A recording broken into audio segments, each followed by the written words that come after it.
Ready to transform your digital explorations into stunning visual stories? First, download and open Google Earth Pro, which is free and essential for this process. In the search bar, typing your desired starting location. For this example, let's use the Eiffel Tower. Once Google Earth Pro takes you there, adjust your initial view decide on the angle and zoom level for the very start of your video. Now, locate the Movie Maker icon in the toolbar.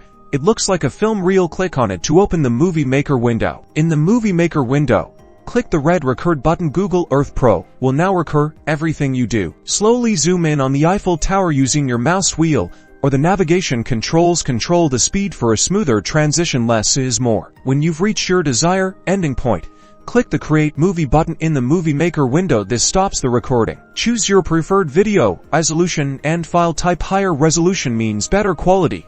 A larger file size, an MP4 format, is great for sharing. Click Save and choose a location on your computer to save your video. The program will then render and save the movie. And that's it. You've created a captivating Zoom video with Google Earth Pro. Now go out there and explore. Don't forget to like and subscribe for more tutorials.